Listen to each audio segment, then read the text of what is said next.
Hey everybody, Greg here with Mechanics of Defense.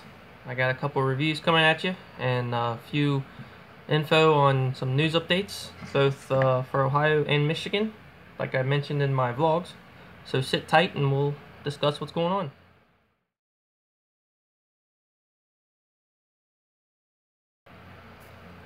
Alright, so we'll start off with the holster reviews I have for you. I have a couple different ones for you guys.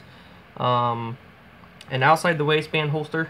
This is from Tagua Tactical. I'll put the link down below.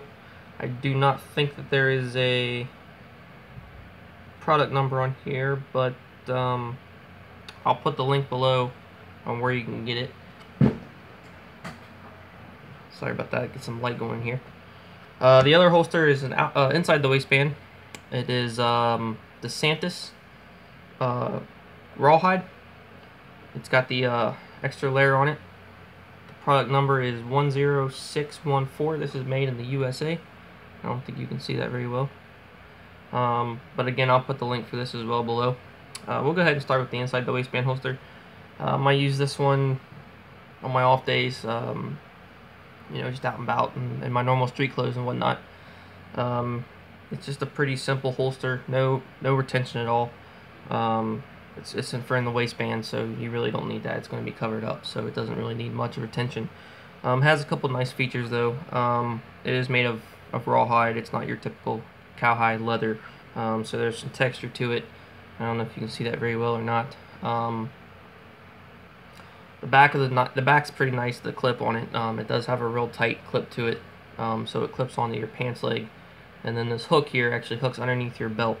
So when you go to draw your gun, it will, if it slides up at all, it will actually grab onto the belt. It won't slide the whole holster out of your pants. And this clip is very tight. It's actually a little bit of a struggle to get into the pants, but it stays on very well. It doesn't slide around whatsoever. I recently just moved a buddy of mine. He moved houses, and I had it on me all day. Not a problem. It kept in my pants very well. Everything worked out fine. Couple nice stitchings here, hold the back together. Like I said, it's got the extra piece of leather up on top. It holds this open, so when it's in your pants, if the gun's not in there, it's not going to completely collapse. Makes it easier to get the gun inside of it and out. It also has adjustable cant, little hex bolt here. Provides you with an Allen wrench inside the container that it comes in. It just comes in a regular plastic bag, but this allows you for cant adjustment, however much you want. And there's also two holes here that allows to adjust the height of the belt, how high it sits or how low it sits in the pants. I had it on this small hole for a while, the bottom hole here. It sat just up, just under the inside of my pants line, right inside my pants, so the entire holster was inside my pants. I recently just moved it up, and it sits up a little higher now. It puts the top of the gun about midway on my waist. Very nice holster. With the gun in it, this gun is safety checked. Safety checked it before. Slides right in and out. Not a problem whatsoever. It was pretty tight when I first bought it, but as I said, over time and wear and tear, the gun being in, retention has kind of went down a little bit with it. But like I said, being that it's inside the waistband, it doesn't really matter. You don't have to worry about anybody going after it because they shouldn't be able to see it. It does cover up most of the trigger guard. I'd say about 90% of it. You can't actually get to the trigger with this in there, so that's the plus side. Very nice holster. It's got the open bottom on it, and yeah, it's just a very nice holster. I really like it. It's done very good. It was about $25–30, I believe, at my local gun shop. I'll put the link below. You guys can check out the website for it. For the next holster, we have an outside the waistband. This is Tagua Tactical. It is a Kydex style holster. It's one of the all-in-one holsters, so it fits a majority of different types of guns. It's got the open bottom again. It has the trigger guard, or the trigger retention, where it clips onto the trigger guard. This one has the two plastic clips in the back, just goes through your belt loops. Very nice holster, very sturdy. I wear it every day when with my work uniform. I leave it on while I'm at work, and it's not gotten in the way at all. It sits very close to the body, very snug. I'll show you the retention on here. I don't know if you can hear that very well. It does take a little bit to get out and in. It's not ideal for primary open carry. I wouldn't recommend it for that. But for what I wear it for, I still conceal it. I just throw my uniform shirt on over top of it, and it works out great. It has enough retention that if somebody was to try to go for the gun, I would feel them snugging on my belt and on this holster because it's got enough retention to it. Like I said, it fits many different types of guns, and that's the design of it, is this all-in-one. The edges were kind of sharp when I first bought it. I just took a piece of file or sandpaper or whatever you have, and I filed them down. The inside of the belt clips and the edges here, this part was scratching my arm a little bit, the part that sits up on top of the gun. Like I said, I just filed it down, and it seems to be doing pretty well now. Very nice. It's got 2 rivets in it to hold it together. I guess you consider it the pancake style. I love this holster a lot. My buddy has one as well, and we both like them. Like I said, they sit very close to the body. It keeps the gun very high, very nice in reach. It's a very, very good holster. I wear both of them every day. I've had them for probably about 3 months now. Very good holsters. They're both left-hand holsters, as I said. As I mentioned before, I'm left-handed, so a lot of my reviews will be geared towards left-handed stuff, which I think is good because a lot of the stuff these days, for guns primarily, as far as terminology, way to carry them and stuff like that, is for a lot of right-hander people. You don't see much for left-handers, especially when it comes to the open carry holsters. Once you get outside waistband left-handed, that's when your options become very slim, and so you will probably see a lot of stuff from me from left-handed, being that I am left-handed. But yeah, these are the Santis inside the waistband left-hander rawhide holster, and the Tagua Tactical outside the waistband left-handed holster. Both, I'll put the links up for the websites. They both do come in right-handed options, so right-handed people, don't worry about that. They will be available for that.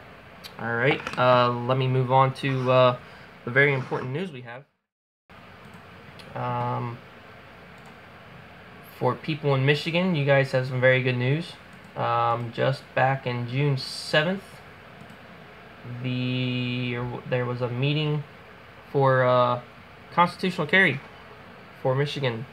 It is going to be added to the list of states that is going to hopefully get it. There's quite a few states, which I will mention those later on. The states that do have it, the states are trying to get it. It was a 59-49 vote. It was a whole list of bills that went to the House for Michigan to get this. And just recently, I don't remember the date exactly, but June 9th, it went up to the Senate.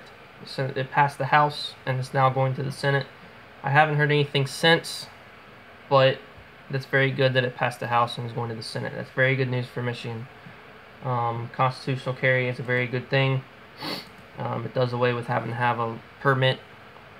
I'm not knocking permits, but we shouldn't have to have a permit to carry a firearm. It's in the Second Amendment. It's our right to bear arms. You won't have to spend the money, put yourself in the system to get the permit, and you won't have to carry the permit around with you all the time if it's constitutional carry. It's just what it sounds like. You can walk outside of your house concealed.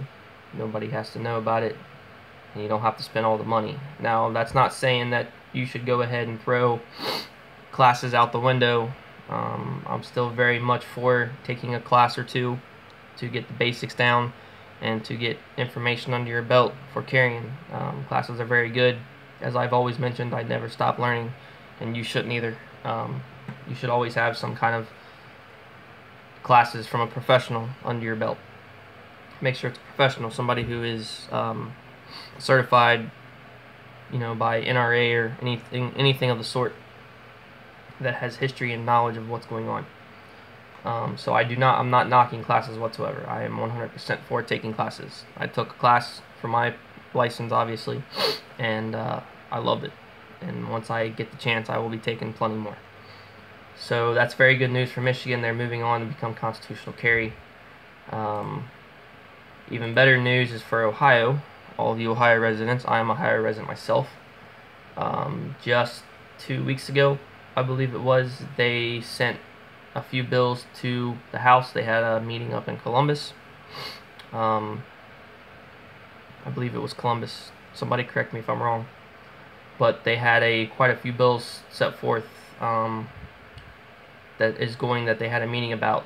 One of those bills being Ohio's going to introduce constitutional carry, and they will remove Leo notification, which means if you are carrying under constitutional carry law, you do not have to inform a police officer that you are carrying if you are stopped for whatever reason.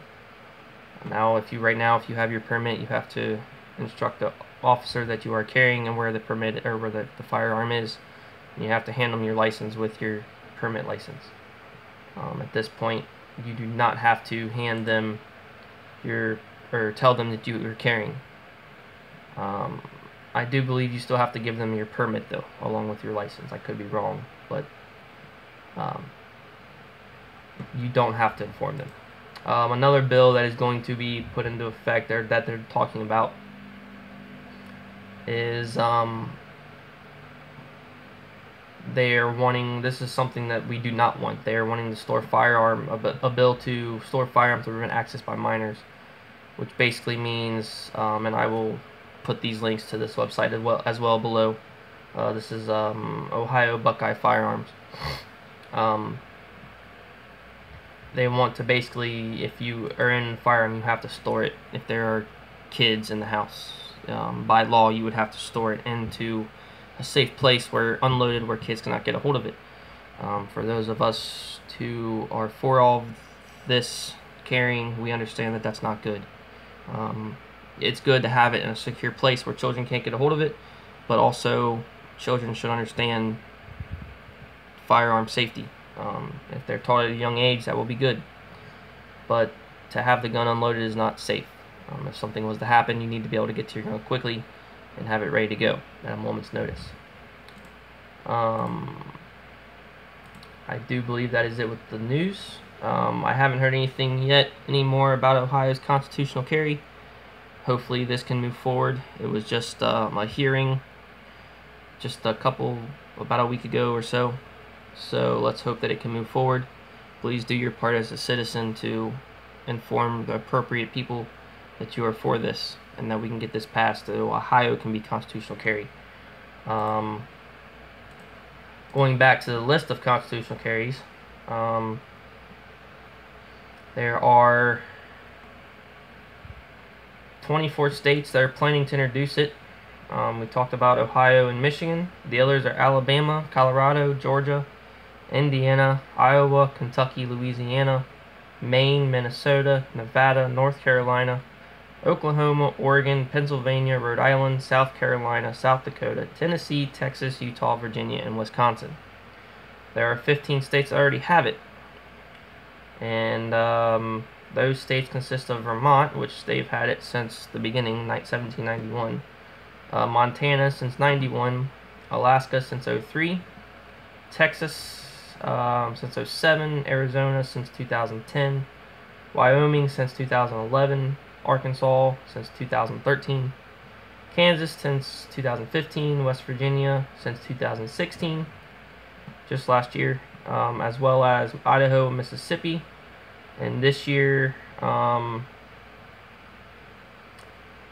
Missouri, New Hampshire, North Dakota. So those are the states that currently have it.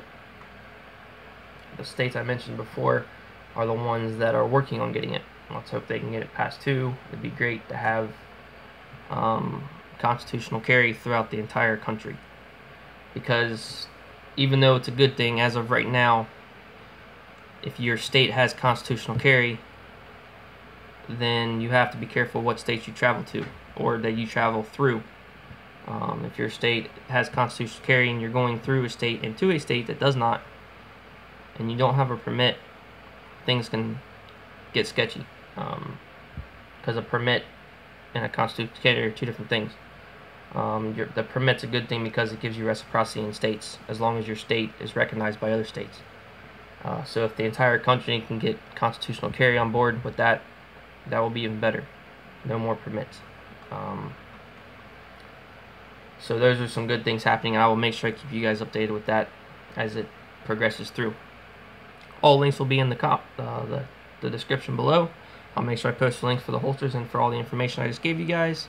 Please be sure to like, subscribe, and comment anything you want to hear, anything you want to see. I'm open to new ideas. If you have any corrections that I may have screwed some kind of information up, please feel free to let me know. I do not want to give misinformation, and I do my best to make sure I have correct information. Make sure you subscribe to this channel so you can keep following it, and have a great day. Thank you.